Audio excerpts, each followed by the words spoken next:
I'm Miguel Vemba. I'm the Director for Mining Operations and JV Management at Endiama, the state-owned company.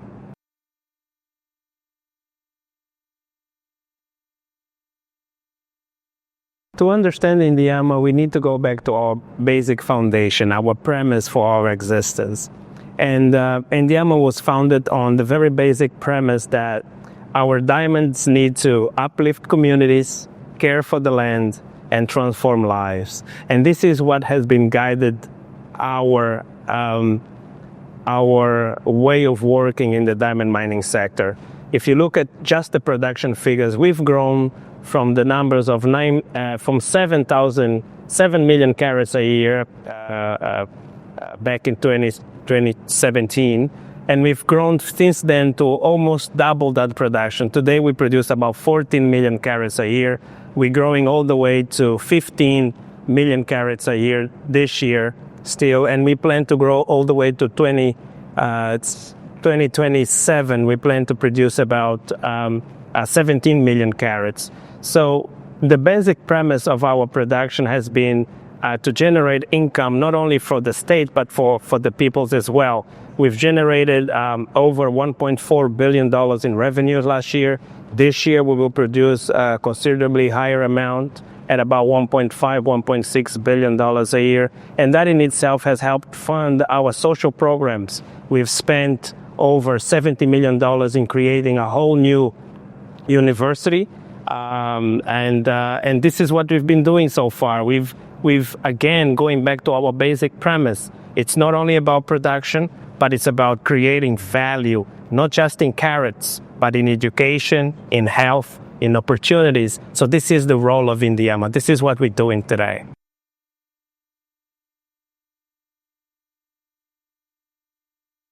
Well, the very first thing that we did was to upgrade the legal framework. Today it is easier for investors to get access to our mining concessions. This morning we've just witnessed what is called the Cadastro Mineiro, which is essentially a software that enables you to not only apply for new mining concessions, but to ensure that all the processes and systems are in place for investors to succeed. So that was the first thing we did. The second one was we as Endiama, as the state-owned company, we are also partners with future investors in some of those mining concessions. So not only we provide the expertise, but we do also participate in the whole exploration programs. So much so that in the past decade, we are the only country to have announced major discoveries. We've heard De Beers announced this year a major discovery here in Angola.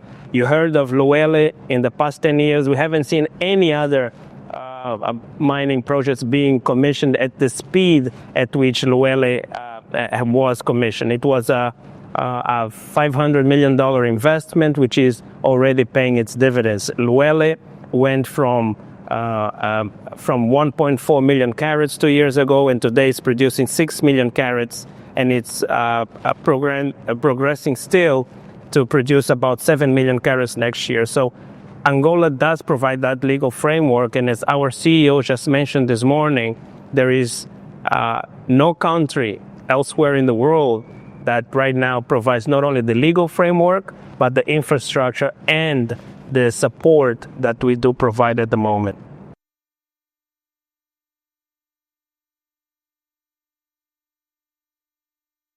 Up until very recently, Endiama detained essentially all knowledge, right? In the body of knowledge of the mining industry, the diamond mining industry in Angola was Endiama. So the coordinator for this Cadastro Mineiro has been one of our former directors. Dr. Saturnino was one of our former directors from IT, and he essentially led the whole project, right? So he coordinated, he provided the infrastructure, he made sure that he got feedback from all the stakeholders to produce something that is useful not only for the state, but for the investors as well. So Endiama did have a leadership role, not only the vision also to implement the software, but it had a leadership role in bringing the parts together, to get consensus of what that platform should be. And there are many major upgrades that we will be seeing very soon. It's going to integrate with artificial intelligence to ensure that the user and the investor has a very user-friendly experience while navigating that software. So Endiama, in a nutshell, has been the coordinator and created it provided the leadership needed to bring together all stakeholders to make this possible. So it wasn't necessarily the technical aspects of it, but it was about obtaining the feedback and obtaining the voice of the customer, if you will. That was the role of Endiama.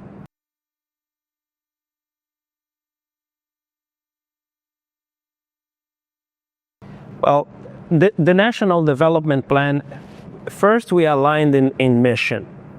We know what we need to do. Again, we talked about uplifting communities. And if you look at what we have done so far, education has been a major talking point for Angola. We've created an university of about $70 million. Food security is another concern. We've created Endiagro, which is going to be one of the biggest agro businesses here in Angola. We've talked about health.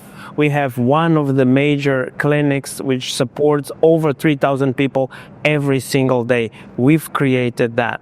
We've talked about creating a sense of culture, a sense of belonging. We have a sporting group called a Clube Desportivo Sagrada Esperança, which provides the identity of that community in sports. So in essence, Endiama's role has been about integrating all this ecosystem of companies to generate value for the communities, because we don't want to just create value through carrots. We want to do more. We want to really elevate people, because that's our basic premise. We are here to elevate people because that's why we exist, and that has been the major contribution that Endiama has made. So throughout this period, it's all been about creating value for our people, for the Angolan people.